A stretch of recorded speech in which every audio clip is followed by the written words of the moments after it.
Migrant crisis at the border between Poland and Belarus. In recent weeks, Iraqi, Syrian and Yemeni migrants who were trying to cross into Poland have been stuck at an impasse with barbed wire and armed soldiers halting their progress. The Belarusian president, Alexander Lukashenko, has threatened to cut gas supplies to the European Union over the dispute. Well, joining us now is visiting professor at Oxford University's Belarus Observatory, Elena Korosteleva. Good morning to you, Professor Korosteleva. Bring us up to speed with just what's happening on the border at the moment.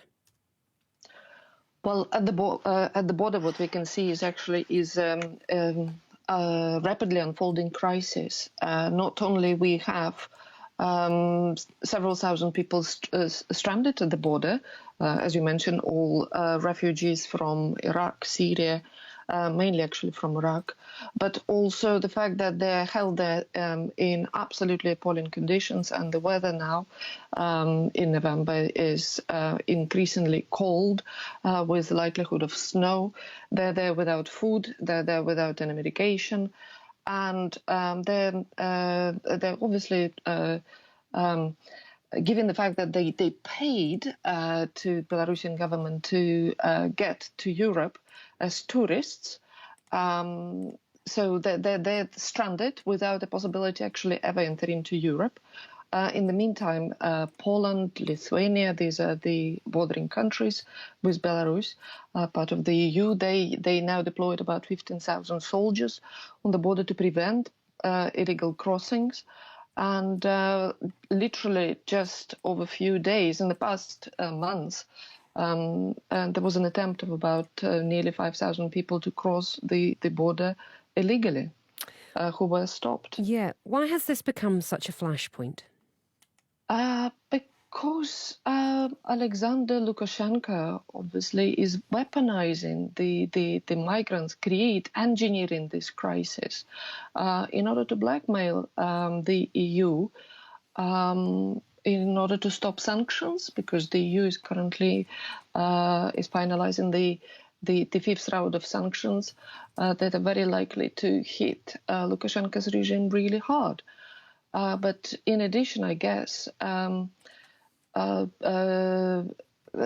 because Belarus seems to deploy tactics that has been always in Russia's arsenal, which means that being a small country at the moment, being very isolated with the only support from Russia, I guess Belarus clearly is encouraged by Russia to prod the EU. Yeah, Lukashenko had threatened to cut EU gas supplies in connection with the migrant crisis.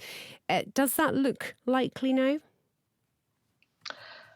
It may well be the case, because Lukashenko is increasingly unpredictable. He's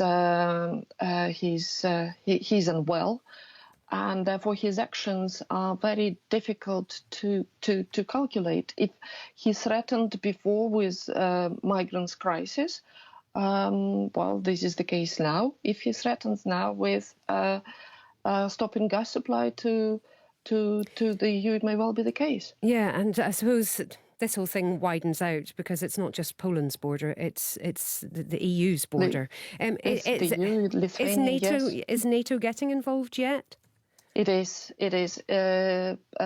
because Estonia has also requested absolute full NATO support, simply because there was a statement from the Minister of Defense of Estonia saying that this is the first time in recent history so that there is such a large provocation going on the border with the EU. So NATO is there on standby.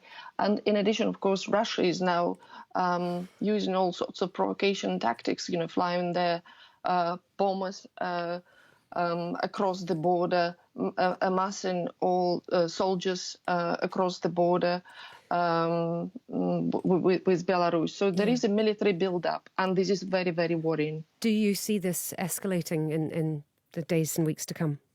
It is escalating already, and I'm just worried that if the EU does not do anything now, then it could potentially develop into a full-scale war. I think it's very important to diffuse the situation with migrants, just simply perhaps by accepting them and then dealing with them, treating them in a humane way, and then possibly, if necessary, sending them back home, because at the moment they're just there, stranded. Is that and a Russia likelihood, though? Do you see that's a move that the Polish government might take, or will they be instructed to take that move? There are a lot of negotiations at the moment happening, so I guess the EU is realizing how important it is to act collectively here, because the two countries are really struggling, and they need to have a kind of concerted, united front, because the border of the EU, as you said, is presently affected. Elena, thank you very much indeed for your time this morning. Elena Korosteleva there, who's a visiting professor at Oxford University's Belarus Observatory. Retailers are